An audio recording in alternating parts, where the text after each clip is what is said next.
Grammar Girl here, I'm Mignon Fogarty. This week, I have a meaty middle about new words in the Oxford English Dictionary and a type of joke called a Tom Swifty, and a tidbit about the surprising origin of the word phony. The headline for this article on the Quick and Dirty Tips website is something of a joke. New words added to the Oxford English Dictionary. Again! It's a joke because I'm implying that it's unusual for the dictionary to add new words, but the editors actually do it every quarter.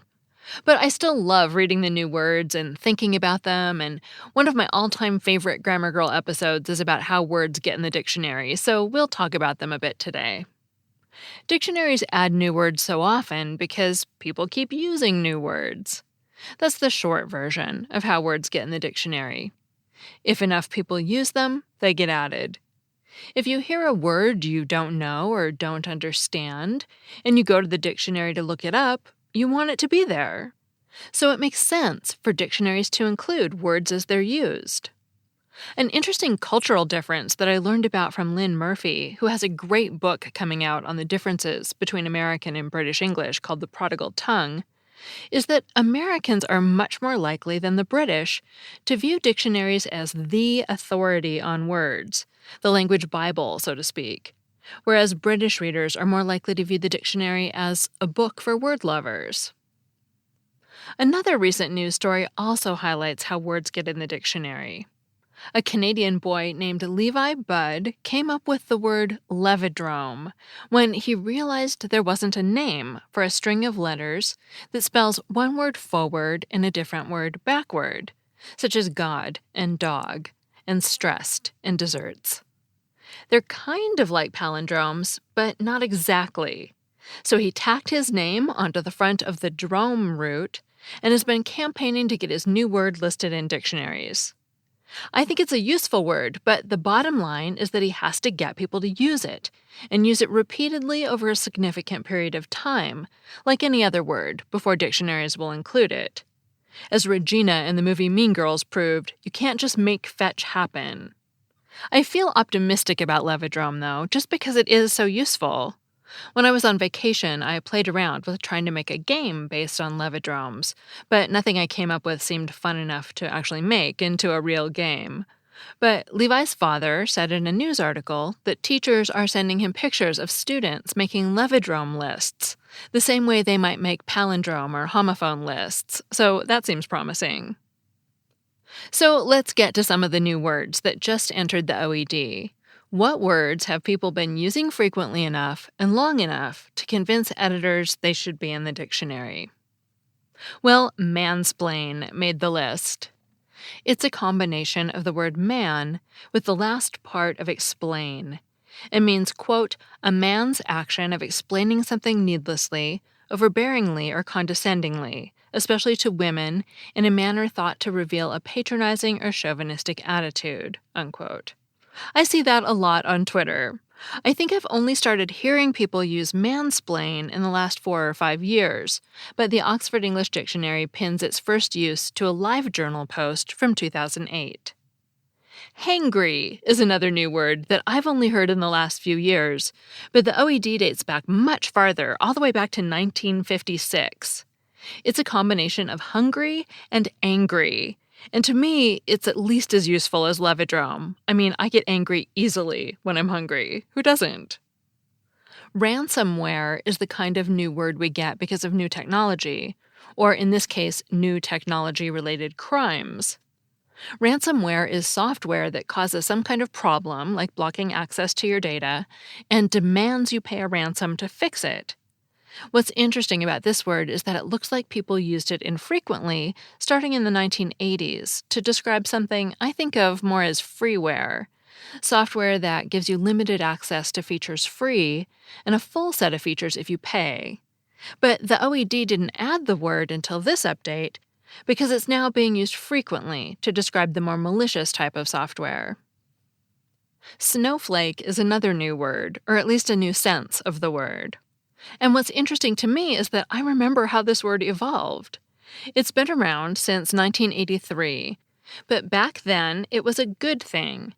A snowflake was a special person in a good way. It played on the idea that every snowflake is unique and was used to describe how people, especially children, are all special, cherished, and unique. I distinctly remember President George W. Bush talking about snowflake babies, who came from frozen embryos left over from in vitro fertilization. But then people seemed to get annoyed by the idea. For example, in the 1996 book Fight Club, the men embraced the philosophy as part of their indoctrination that, quote, "You are not a beautiful and unique snowflake. You're the same decaying organic matter as everyone else," unquote. In my mind, snowflake ended up falling into the same category as participation trophies. And then, more recently, snowflake has become an insult, a description of someone who's overly sensitive or easily offended. And it's been used often enough and long enough that the editors at the OED believe it needs to be in the dictionary. The final one I'll talk about is Tom Swifty, because I've actually been meaning to write about Tom Swifties for a few years. These are a type of joke that goes back to a children's book series with a main character named Tom Swift. These science fiction and adventure novels, created by the same man responsible for the Bobbsey Twins, the Rover Boys, Nancy Drew, and the Hardy Boys, were known for their avoidance of the bare word said. Tom did not just say things. Instead, he said enthusiastically. He said bravely. He said happily. He said morosely, and so on. This led to wordplay, a type of pun in which the adverb relates to what Tom was saying. As in, "Welcome to my apartment," Tom said flatly, because flat is another name for an apartment. Or, "The thermostat must be broken," Tom said hotly. Or, "Rover went to get the ball," Tom said fetchingly. Or, "I'm being held captive," Tom said guardedly.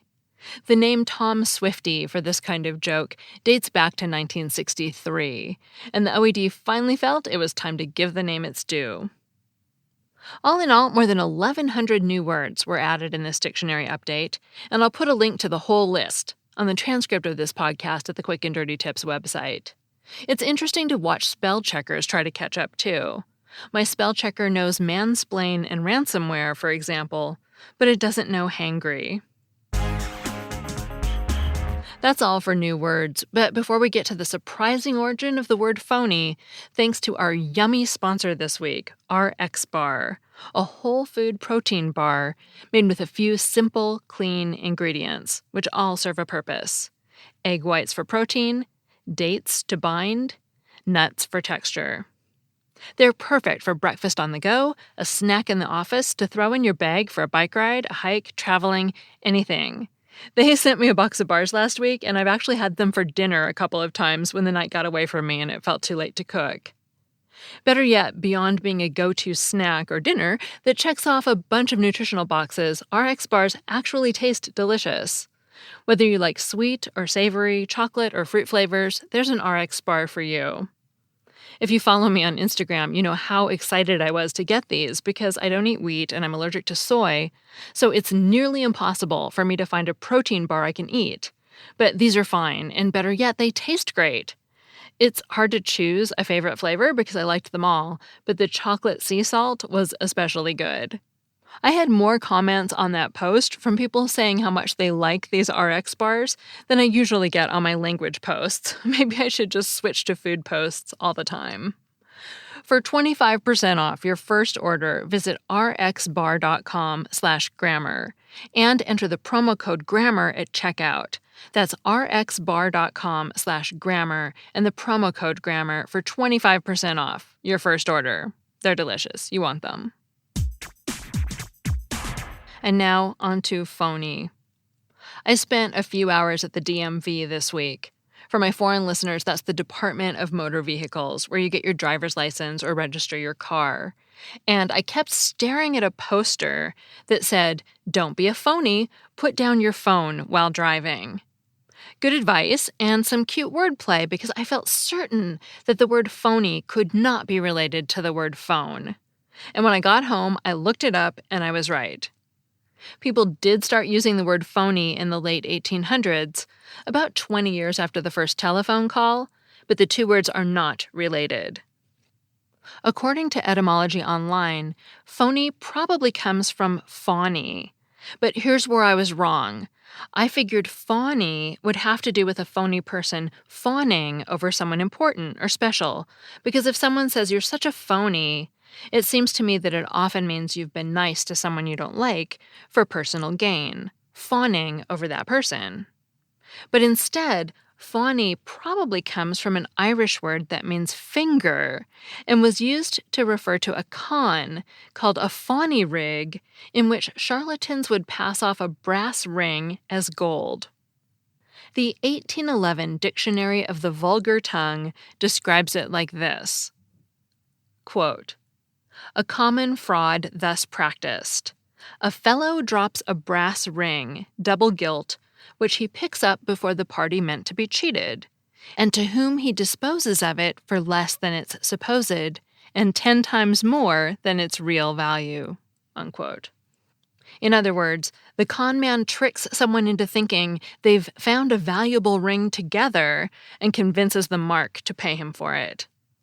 A rig was a game or a trick, so a Fawney rig was a finger trick or a ring trick, and thus a con run with a finger ring. And of course, this whole line of thought made me wonder why we use the word fawn to describe someone who's being overly attentive. That meaning of fawn comes from an Old English word that meant glad or happy, especially like a dog wagging its tail. And you can see how a person fawning over a superior could seem like an exuberant dog. Fawn, the young deer, has a completely different origin. It comes from the same Latin root as the word fetus, which means bringing forth of young. And at some times, fawn meant any young animal rather than just a young deer. If you listened to last week, you'll know that this means that fawn, the young deer, and fawn, to fall all over someone, are homographs, words that are spelled the same but have different meanings and often different origins. How's that for continuity? Be sure to subscribe to the podcast so you always get the new episodes. Next week, I'm going to talk about a type of subject-verb agreement that often confuses people. Should it be, we want to know about the proportion of all M&Ms that is blue? Or we want to know about the proportion of all M&Ms that are blue? Thanks to D. Smith and Lamborghesa for the nice reviews on Apple Podcasts. D is a cab driver in San Francisco and listens during downtime at the airport. And Lamborghesa listens at work while animating video games. Cool. And thank you to Northwoods and Kingbird68 who also left nice reviews. I'm Mignon Fogarty. You can find transcripts of this podcast at quickanddirtytips.com. That's all. Thanks for listening.